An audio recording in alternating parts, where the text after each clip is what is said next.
I'm strong in faith. Faith can move mountains. Radio Maria 91.3 FM. The voice of truth. Good evening, Abuja.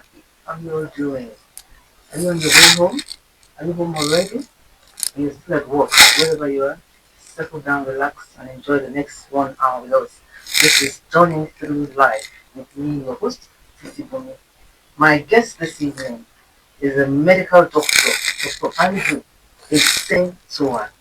He's a medical doctor with over 20 years experience in the field of HIV, prevention of HIV and AIDS programming, including prevention, treatment, care, and support.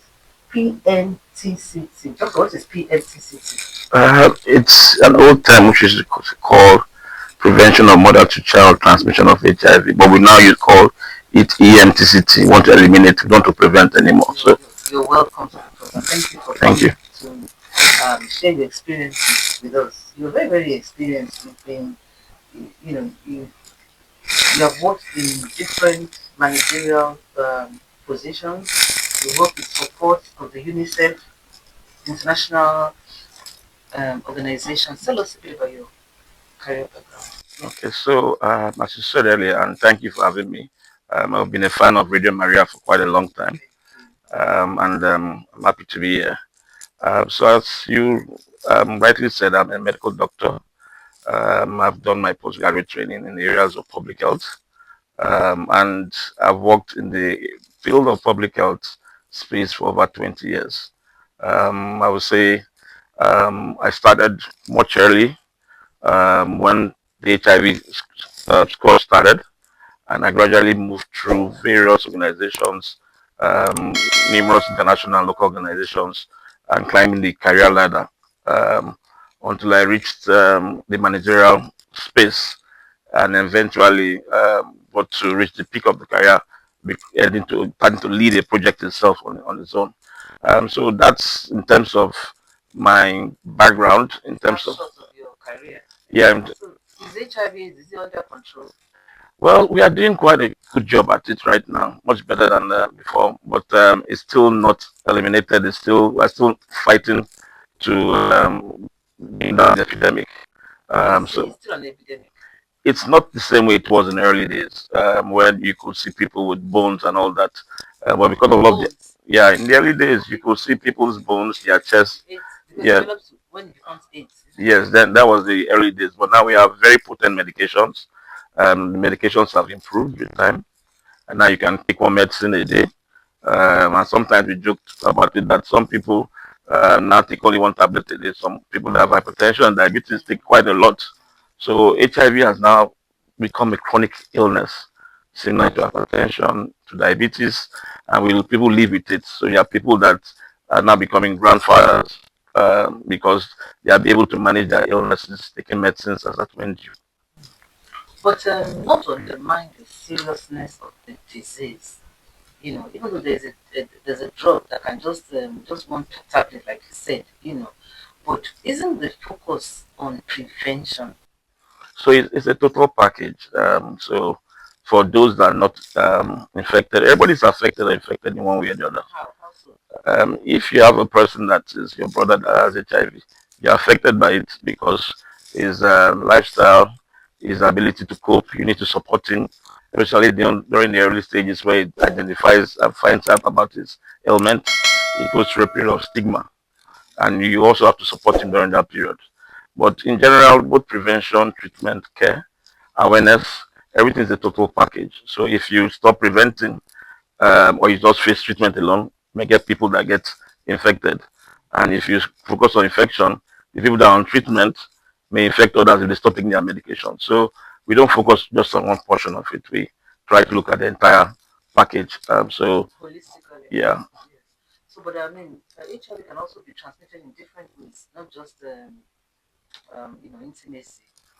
Yeah, so what we've done or been able to do is that when we treat people and give them medications, those medications help to reduce what they call the viral load. So the viral load is if you have a machine and you look into the person's blood, you can be able to determine the amount of the particles of the virus. So when you are able to take the medications, you get to a point where your viral load is very low. Sometimes they use the term undetectable.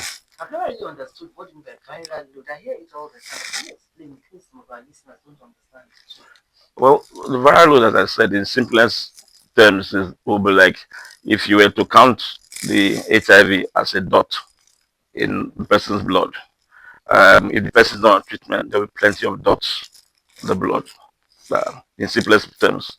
And when he starts taking medicines, the dot starts coming down.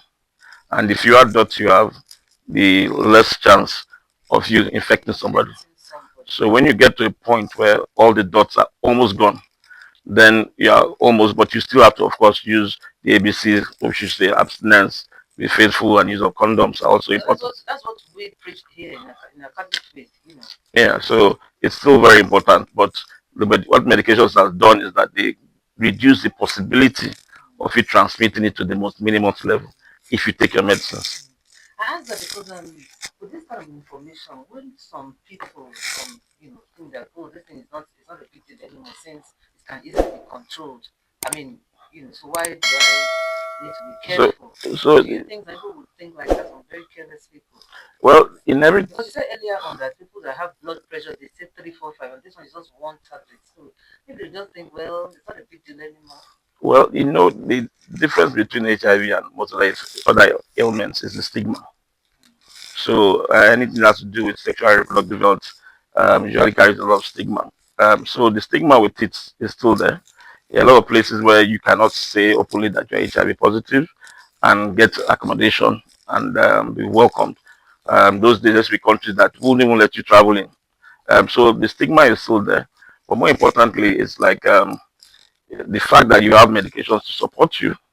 But the moment, and what we tell people, that the moment you stop taking those medications, you get back to square one because the virus starts replicating. We are yet to get a cure.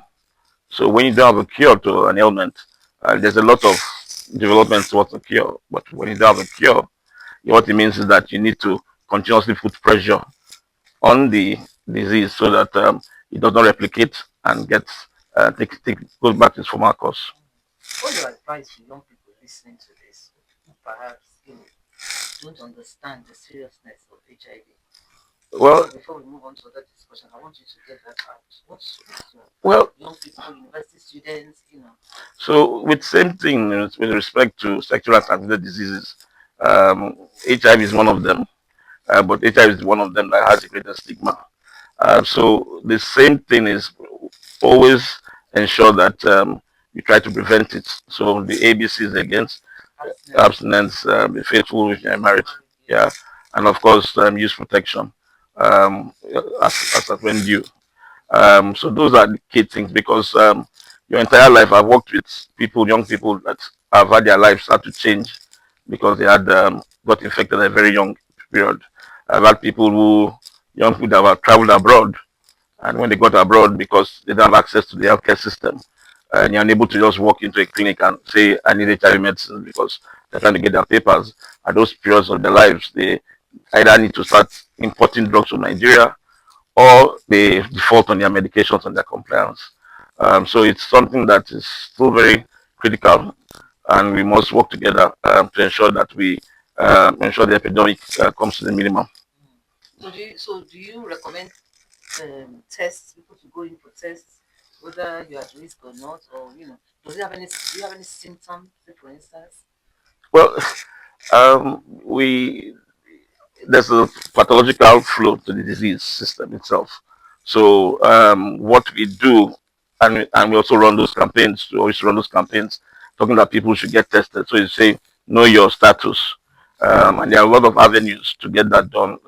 I think a lot of people, young people, get that done before they get married now. People get it done as part of their regular test when they go get a checkup. And also sometimes, unfortunately, many people get ill, and that's when the doctor thinks about it and he has a high suspicion and he does the test. So it's the same way as I've said, it's become more of like a chronic ailment. With any chronic ailment, people are living with it now. But the same way too, you also need to get continuous care and treatment through the period of the disease. So I would still advise as much as young people to ensure they have the best out of their lives. Ensure they have a bright future ahead of them, by ensuring too that they make themselves as healthy as possible, not just HIV, but all sexually transmitted diseases, the other diseases like chlamydia, and all that But to gonorrhea. avoid risky behavior that will put you Yeah, in so under peer pressure, and that usually comes a lot under peer pressure, and I think I speak about that a little bit in my book about peer pressure, one of the chapters, and all that. yes, you and also you have written. Let's you've come with some soundtracks to your life. I'm going to play the first one, and when we come back, we'll talk about your Uh-huh. into other things. Yes, the first soundtrack to your life is Dangote, by Burna Boy.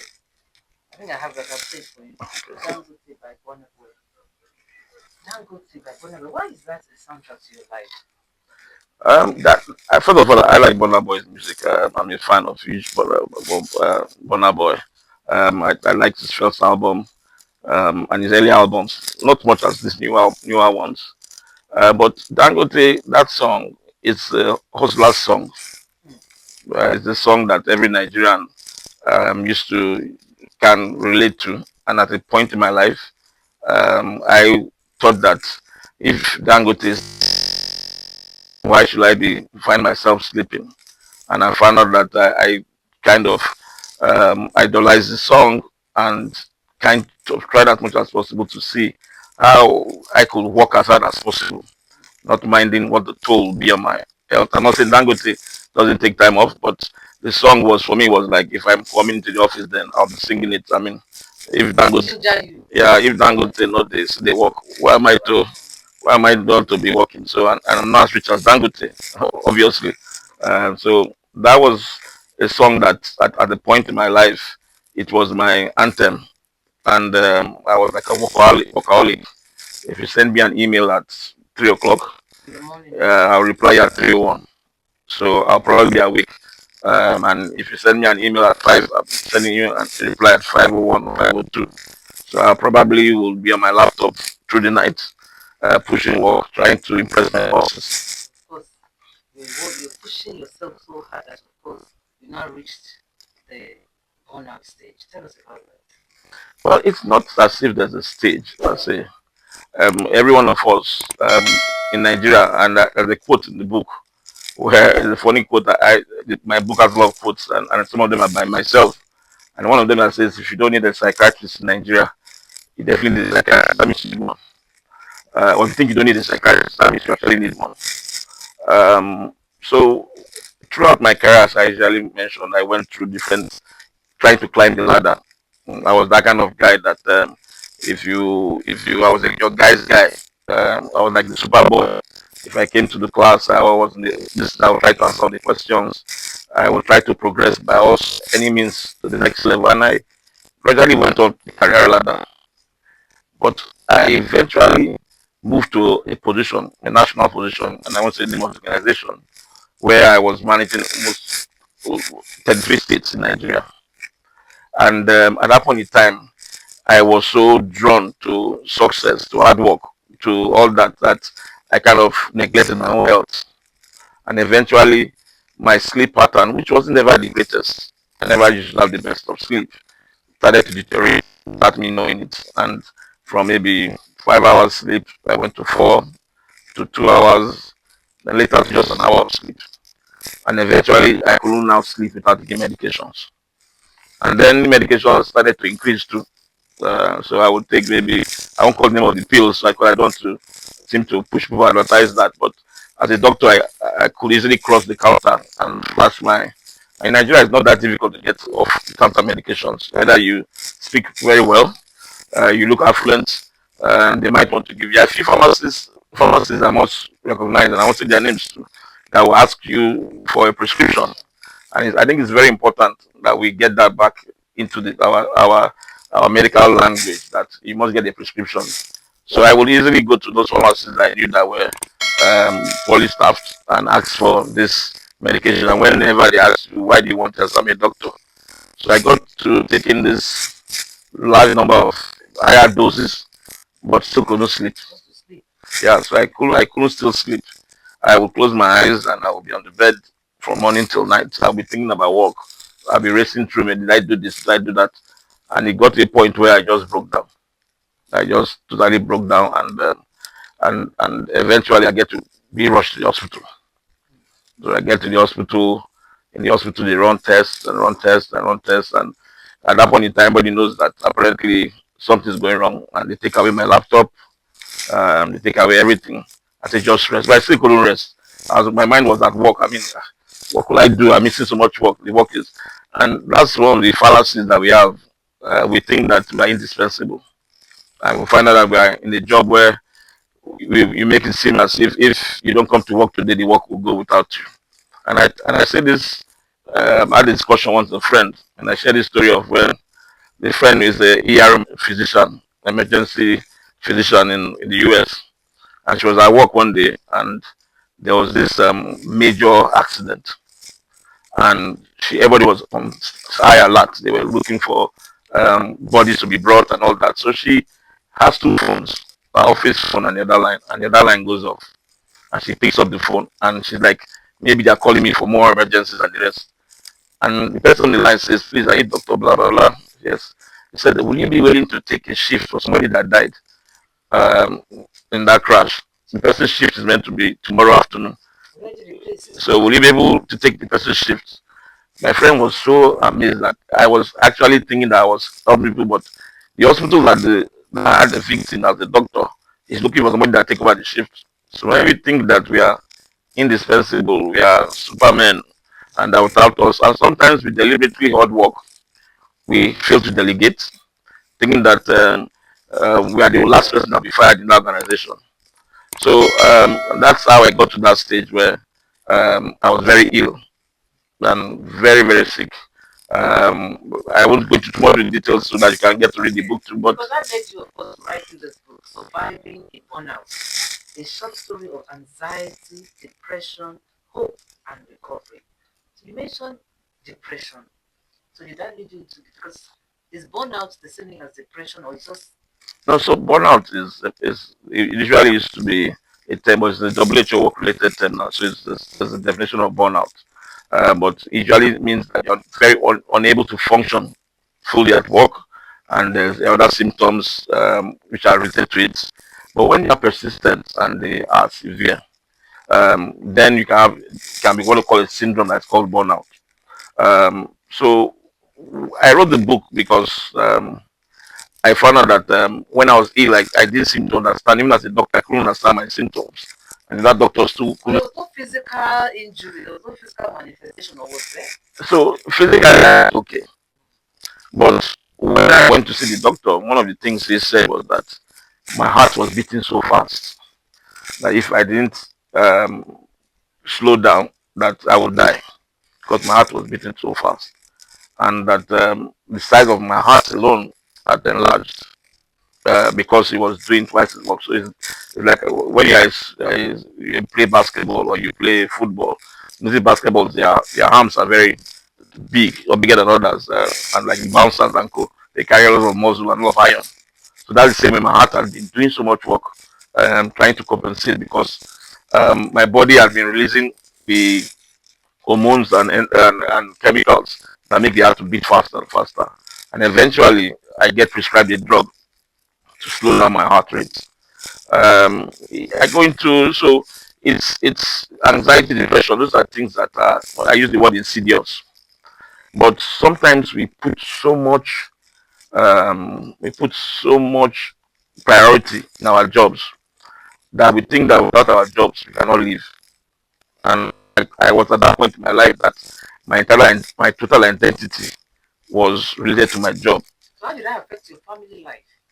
So at the point I found I was no longer functional, I couldn't work because I was not sleeping. And a friend of mine said, "Man, you just fried your brain, you couldn't sleep." Sleep is has such great potential to the body. It's restorative, and the moment you notice, sometimes the only thing you notice first before going into this dark valley um, Of depression. of depression, anxiety, and sometimes even suicide is changing your sleep pattern. So I didn't take it seriously, but my sleep pattern had gradually decreased and decreased, and it got to a point where I couldn't sleep anymore. And eventually, it affected my physical symptoms. My blood pressure was off the roof. My heart was enlarged. Doctor. Yeah, my other enzymes were also bad. So at that point in time, I couldn't function. So basically, I was on paid vacation from work, and my colleagues put all their vacations together and gave it to me so that I won't lose the job. My greatest fear, of course, for most of us in Nigeria was, what will I do if I lose my job? But as I said, we make our jobs our identity, and we don't function without our jobs. So eventually, when I lost my job, it was inevitable. I'm no longer functioning. I couldn't. I would say I was a brilliant person, but I'm above average. I'm somebody who, like, in my sleep, I can do a PowerPoint, and I can probably do a PowerPoint for maybe 2 minutes for a presentation, and will haste it. But then now I couldn't even read an email. As I couldn't read a single email. Uh, and if I wanted to write an email, I wouldn't go past the first line. There will be so many mistakes. So at that point in time, I was no longer able to function, and I had to step down from my position and all that. And gradually, I withdrew from everybody. And I tell this joke about, when you give a call to a friend and he doesn't answer the first time, 80% of people won't call the second time. They will say, "This guy is just bad for me." Yeah, that's people that will call the second time and still doesn't answer. They will stop calling. And from Facebook, I think I have close to 5,000 plus friends on Facebook. I think I had just 3 friends that were left with me then, as people I could call a very good close brother and classmate of mine, from the masters when I did my masters. Was one of them. I got to call his name on radio, but Okwe knows himself. And at that point, so just my circle of friends became just 3, because when the first set of people call and you don't answer, the second set of people call, you don't answer, they just stop calling. So I tell people these days, if you call somebody the first time, call him the second time. I think you go visit him to find out what's really going on. It's not really all the time that people are always acting up and the rest. So I got to that point, became very, very depressed, withdrawn, and of course, at that point in time, you ask yourself, is there any meaning to this life anymore? And in the book, and um, I mentioned it, that, well, just in passing, last month was suicide prevention month, because we don't know how that is. And people ask, I mean, how can you want to kill yourself? I mean, is that possible? But you don't know when you drift into that portion of your life. And since we did the book, I started having talks and webinars. And in the book, I actually mentioned 2 episodes where I actually tried to go to the final bus stop. And unfortunately, one of them is in the book. I talk about, I succeeded, but God brought me back. Because I did all, like I followed the textbook. I took what I needed to take. I went to bed, said goodbye, and um, I don't want to sell too much of the book, but the book is free. But when I did wake up, I would say it was an out of body experience I had, but I've never had that kind of experience before, where after waking up, it was as if my skin was rolling back, and I didn't remember anything else again. And my wife, my very dear wife, which and my son were my entire support during that period. She said eventually, when that I collapsed, and when they brought me up again, I collapsed the second time. But the time I woke up, I found out that the entire street was in my office, in my house. She had screamed, and everybody had come, all the neighbors had come. So it's a really dark place. And as I said, I'm also a cyclist. I cycle in a club called Abuja Chengang, a famous cycling mountain bike club. And when I was cycling one day, somebody asked me, um, why would somebody want to kill themselves? And I smiled within me, because I said, you don't know. I pray that you never get to know that. And as we continue to, and I've told you about my recovery and hope, because that's very important. And as I was in that dark place, there also seemed to be no hope. But I must mention that throughout the period, I also got in contact with a Catholic priest. Um, so it's like a movie now. um, During COVID, and during the period of COVID, I had this strong intuition to go to a particular Catholic church and give something to the priest. I couldn't stop it. I just did it, and I went to like, Catholic background. yeah, I'm Catholic, and my mom is Catholic. So we are Catholics in my family. So I will go there, and I will give. I'm not a Jimo Catholic. So I will go and I will give something. So when I fell ill in the hospital, I asked my wife to get the priest to come and see me. And the priest came. And when the priest came and saw me in the room, our eyes just like locked. My eyes and his eyes locked. And eventually, he does a chapter in the book. And eventually, he tells me that he also had a challenge with burnout as a priest when he walked outside the country, was posted out. He didn't tell me initially, but he became like my close buddy. So for 1 year, Father Sule, I've called his name now, will come and give me communion every Sunday in my house. Because I refuse to go to church. I mean, why would I want to go? That's all part of the symptoms. Yeah, so yeah, it's a period where you get the medical term talk about hopelessness, worthlessness, they call it anhedonia. You don't have any joy in anything. So, for example, I love soccer, and that was the year where Messi moved from Barcelona to PSG. But because I stopped watching TV for 1 year, I didn't even know. So you all pleasure, ability to enjoy pleasure is taken away from So you. how did that affect your family life? How how did it affect, for instance, your wife? How did she cope at that time?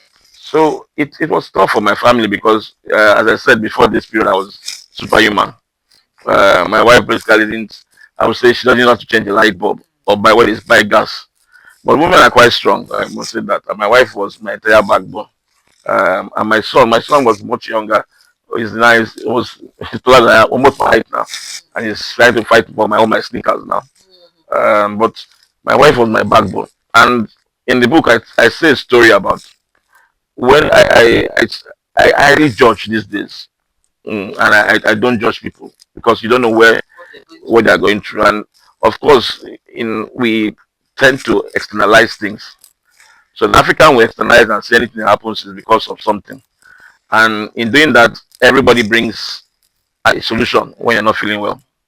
So of course, at the time they brought different solutions, and we started hopping from church to church, from this place to that place. And there was this particular one that we went to, and I didn't feel so good about this place. And my wife asked me the next morning, "Do you want us to go back there?" And I said no. I said we'll never go back there again. So I'm going to take the second concept, like anxiety by the anxiety. Anxiety. Why is that? Well, that's obvious, but I'll just let you talk about it. we all face anxieties. I mean, if you don't, you need some kind of push in your life. I mean, you don't have anxiety. I mean, it's we have some level. If you want to have an exam, you have your pulse beating. Sometimes you have sweaty palms. You want to do 100 meters, you're a track athlete, your heart beats faster. But when it's persistent, and sometimes not related to overblown, you don't know that's the problem where you feel sometimes they call it persecutory. I don't go into psychiatric terms, but when you have delusions and you start believing everybody, and even at You even start for, believing that village people are after you. well, the whole country in Nigeria believes village people are after us, and I wonder. Some people say that what do they preach about abroad was all the village people. They're not just to preach about. If you're a preacher, you go to. So what do you do, Dr. Andrew? What do you do if you find yourself? I mean, how did your recovery, how did it start? So it was an entire. I would say this. Let's use a year now. So it started about January of that year. The year just after COVID. I think that was 2021. And up till June of that year, I still didn't have any solution.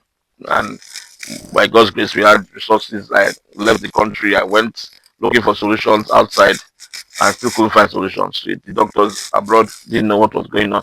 They diagnosed bits and pieces. So the doctor will say you have a heart problem. Psychiatrist say, okay, I think you have depressed, you have anxiety, you have mixed anxiety disorders. So and they were not wrong. I won't say that they were not wrong, but nobody could put it together. So as I said, it's a story. So when I eventually lose the job, which I felt would be the greatest job in my life.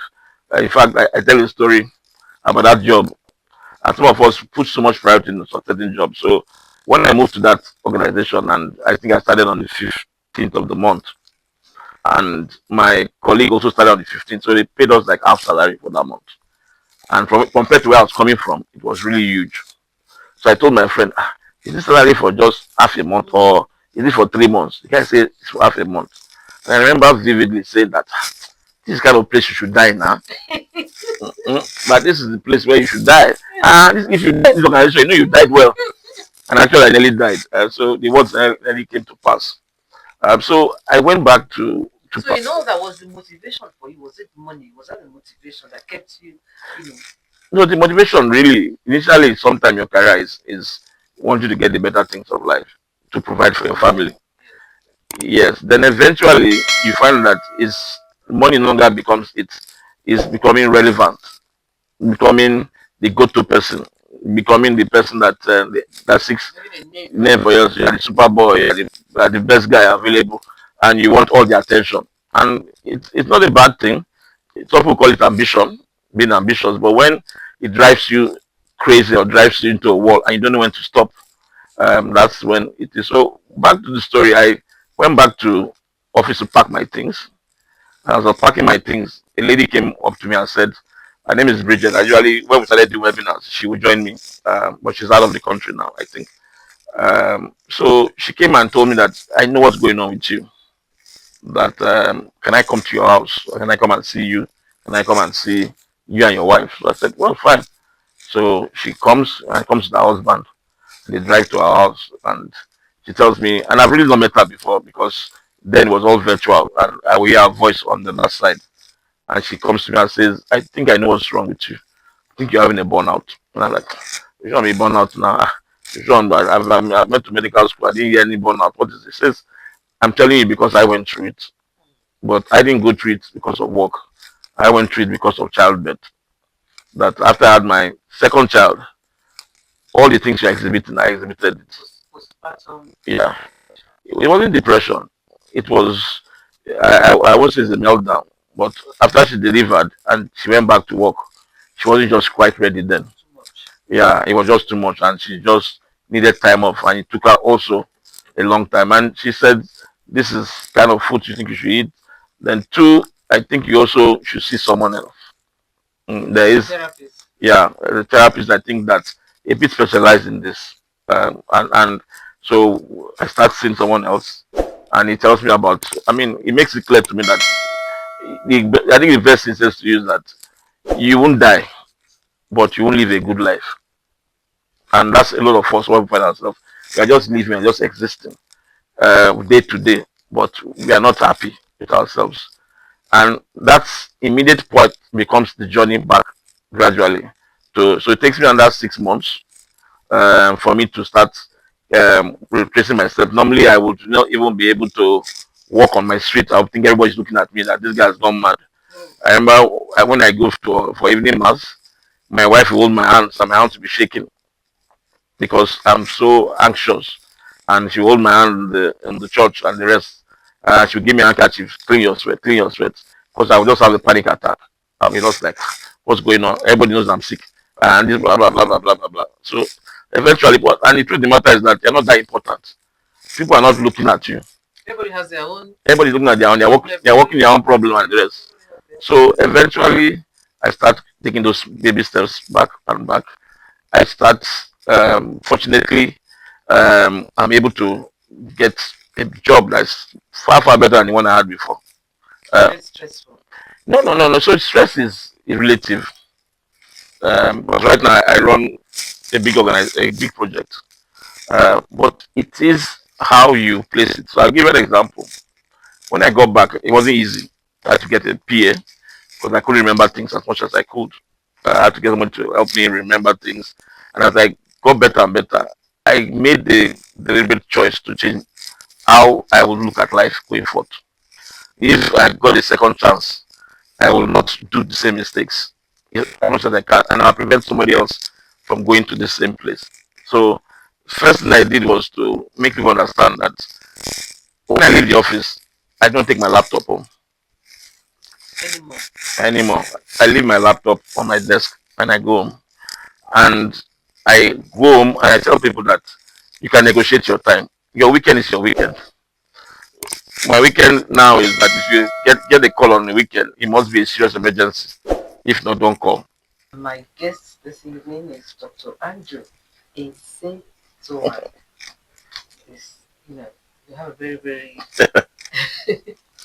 fascinating story that you've been sharing with us. You're an author, you've written the book, a short story of anxiety, depression, hope, and recovery. It's called Surviving a Burnout. I must confess, I'm hearing that terminology for the first time as an actual condition, burnout. Let me open the phone lines now. If you want to join this conversation and you have a comment or a question, the number to call is 081 084 47518. I repeat, 081 084 47518. So, men usually find it difficult to talk about these things. Usually, there's a stigma. Yeah, so Okay, we have a caller. Good evening. Hello. We lost that caller. Please do call back. Okay. All right. It's something there's a stigma attached to mental illness because this is a form of mental illness, yes. isn't it? Depression, things like that. So our mental health, it's health as a whole, and health is defined as a state of um, physical, mental, social, and everything well-being. So when we understand health is more even more mental than physical, that's when you understand that sometimes your mind is the greatest tool you have to getting better. I think all times, I think your mind. So as I was saying, um, mental health is related with stigma. Okay, they have a call out. Good evening. What's your name and where you calling from? Good evening. My name is Sean. I'm calling from Gariki. All right. You have a comment or a question? I have just a comment. Thank you so much for this program. Sorry, your story is so beautiful, so fun. So I love all the soundtracks in your life. I think they're so relatable. And just thank you for sharing. I feel like I've gained a lot of knowledge just by listening to you and your story and just like so many things that you shared. Yeah, the devil tried to stop us from learning the back dripping transmission, but thank God we're back. So yeah, I just wanted to say thank you and God bless your wife, for standing by you, and I just pray that everything gets, better and great. Thanks for teaching us as well. We learned a lot today. Really, really nice. Thank you. Thank you for calling. Keep listening to Radio Maria 91.3 FM. So, there you are. Well, I think just to quickly look at the time we have and to say that, as I said, the book it's not for sale. And you were asking me just before why, and a lot of people have come to me. The book looks amazing. It's yellow. It's done masterly well. Attractive. Very attractive book. So why are you not selling it? Why are you not making money from it? And my answer is simple to this. I wrote the book because I went through the phases of anxiety, depression. I was able to get to a period I saw hope, and I finally I got recovered. I understand it because I wore the shoes, and I don't think people that are depressed are going to bookshops to buy books. Is there a soft copy of this? Not yet. But what we decided to do is that we will give the books to freely to organizations, schools, hospitals, but more importantly, human resources departments of organizations. We'll be going around to talk to them. And the goal is for them to read it, understand, and be able to identify people. We did a poll recently on LinkedIn, and we asked people, where exactly do you think you have the greatest risk of working in a toxic place? Or where do you have greatest toxic work culture? And you'd be surprised to where the first poll, the person that won the greatest poll in was the NGO space. Then secondly was followed by the banking and the banking sphere. And I quickly recall a lady, a friend of mine that called me after I did one of my webinars, and she told me that she was crying when she called and asked her to come see me. And she had been ill, gone for surgery, came back, and they have this thing they call MPR meetings they have every month or every week. I don't know how frequent it is. and she was told that our boss had not met his target of maybe 1 billion, and our own target was over 200 million, and she didn't have a clue of how she was going to meet this. So she was sobbing, and even if she were to go through some unworldly practices, she cannot make that money even if she were sleeping around all the men. So you wonder how these banks, I'm not saying all the banks, how these banks put so much pressure on our children, our young people. They go to these places and they are made to be put on so much pressure, much anxiety, that they end up doing things that they don't want to do. And one of the things that makes that people do that is because they believe that their job is their life. And in the economic situation in Nigeria, yes, you may think so, but in real life, I lost a job I felt that was the best job ever. But God gave me a job that I think I was still earning more than the CEO of the place I was earning before. So quickly, or I know that on Friday, which is World Mental Health Day, we decided to hold like a symposium like event and prioritize mental health in the workplace. And so we'll be bringing in a renowned psychiatrist who will talk to us about prioritizing mental health in the workplace. She'll give us examples. She's based in Lagos, Dr. Abiri, a wonderful person. Then we also try to bring a potpourri of panelists, a mixture based on our understanding. So we'll bring a banker, one of the regional manager of Wema Bank, Chairman Gonalaguchi. He's going to tell us how he's worked in various banks, how he managed to alleviate the stress, especially young people. How people are able to work in banks without feeling as if their lives are on the line. Then we also talk to somebody, a CEO of a local organization, Atlant Alliance. He will tell us about how they've been able to manage stress, anxiety among their staff. And I think one of them, one of the organizations, somebody tried to commit suicide recently. I want to know how they're able to manage that. Finally, we would also want to talk to, surprisingly, and I laugh about this, the director of Radio Maria will also be on the panel. But why do we want a clergy person? The reason is this. Yes, yes. The reason is that whether you don't like it or not, whether you want to say it or not, the clergy are under serious stress. They are known to even burn out more than anybody, and nobody does or go. They have nobody to go to. So we want to have him talk and how he's been able to manage stress related to the work they do. Because everybody comes to a priest or a pastor, and you see the lines. When they finish the church, you see lines of people, and the priest will tell you, or the pastor will tell you that you tell the pastor, "Are you sleeping? Don't worry, wake up, wake up, wake up." They continue telling you their problems. So we're going to have that huge part, and finally, we're going to have the senior foreign health assistant coordinator in Nigeria, Mrs. Fumi Adesoya. She has worked in various parts of the world, so she will give us a comparison to let us know is burnout in Nigeria the same as burnout in Zambia or other parts of the world where she's worked. So we're actually using the opportunity to have a talk in the evening to just talk about this, and it's going to be fun too. This will be on Friday. Yeah, it'll be on Friday at 4 p.m. at Armed Forces Officers Mess and Sokoro. Yeah, we found out that a lot of people have actually, all these places are almost taken out now. We plan for about 100 and 150 people. There's a registration link, but you're almost getting sold out. So we're going to have a virtual link to also share. But if you're lucky, you can also get a space in there so that you can come. We also be giving out free copies of the book. Under the 50 persons that come first, we get free copies. We're not selling it. But whatever funds we make, or donations we make, we've said that we'll use it to either reprint more copies of the book and distribute widely. But we also think that when I was ill, there was a hospital I went to, and the hospital, the General Hospital Paro, and that's one of the only general hospitals that has a functioning psychiatric unit. So we think that, and then I would sit down while waiting for medication, and you find that there are people that can't pay for their medicines, and they are part of people. So we want to set up an indigent fund. So you're saying that in the whole of Abuja, the only government hospital that does psychiatric treatments? No, that's a very functional psychiatric unit. Yeah. I don't want to stigmatize them now, but that's what, yeah, yeah. In case there are families dealing with this. Yeah, so that's in terms of the under the FCDA, they are the ones that give that. So they are doing an excellent job. The nurses, the doctors, the MD, I can't remember her name now.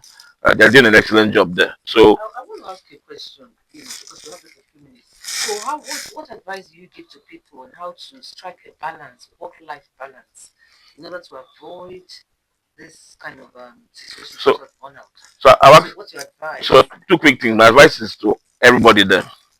So everybody out there, always ask. There's somebody in your WhatsApp group. There's somebody in your family circle that hasn't spoken for a while. Check on that person. Don't take it for granted that everybody is doing well. Take a phone call and call somebody. So it's important and ask them, how are you doing? And pause. So you can say, how are you doing? And you move on. But ask them, how are you doing? And take a pause and let them tell you how they are really doing. And listen. And listen. Then for us, all of us, life is very short. When I was very ill, I had the greatest amount of money I've ever had mm, in my bank account. But I had the greatest, least, smallest will to live. So sometimes they say that mental health is not discriminatory, or mental illness is not discriminatory. So both the rich, the poor, all have these issues. But what's important, and I always come back to this, maybe my last statement is support is important. My support system, my wife and my son were there for me during that period, and a few friends, Okpe and the other and the rest. But what as I say is we can do the extra mile. Ask in your office, in your WhatsApp group, in your class alumni, in the church group. There's that one person that hasn't been heard from in a long while. What of families? What's your advice to family? Maybe some wives in your wife's position back there. What do you give? What advice do you give them now? How do they cope with their husband who is going through this, or even the husband whose wife is going through this? What's your advice? So first of all, is you need to take time out and even read about it and know what is going on. So some people think it's all spiritual. They think my wife is going to spiritualness and all that. So they need to ask questions and know about it. I mean, we know that we say it's for better for worse, but in real sense, I remember one of my bosses telling my wife and telling me that when I was packing my things out of your first office, that this is not what your husband, your wife, what she ordered and what she got are two different things. But she was able to take some time. She researched. She also became like a mental health. She's also a mental health advocate today, and took time to understand what was going on. As I said, in those days, I would say people that are going to Babalawo, these people are going, the kind of persons, they mean somebody is educated can do that. But until you are on those shoes, you never know. So I wish everyone can come for the to officers mess on Friday, World Mental Health Day at 4 p.m. If you can't come, free copy of the book. yeah, if you can be there on time. Such a wonderful time, and I hope you will come back to shed more light on this condition. You notice that the show went up there. That's because of our power situation. Our radio station is completely free. We're not a commercial radio station, and we rely on donations from our listeners, from our supporters. And if you're listening and you'd like to support Radio Maria so that we can give you uninterrupted program, the account number to send the donation to is 101 755 6755. I repeat, 101 755 6755. The account is held with Zenith Bank, and the name of the account is Radio Maria Development Initiative of Nigeria. If you need further information, please call us. I must thank you very much, Dr. Andrew Amaduma Etsetowaghan. Thank you very much. Thank you. It was a pleasure. You enjoyed your time. Yes, I did. I apologize for the break. No, it's a pleasure being here. I'd love to come back again and shed more light on how we can help people and how we can also rest. So there's something about rest to talk about in the book about how you rest. So hopefully I'll be coming back. Thank you, Abuja. Till I come your way again next week, Monday, on Journey Through Life with me, Sisi Bunmi. Stay safe and stay happy. Don't be depressed. Nothing is worth it. Good night.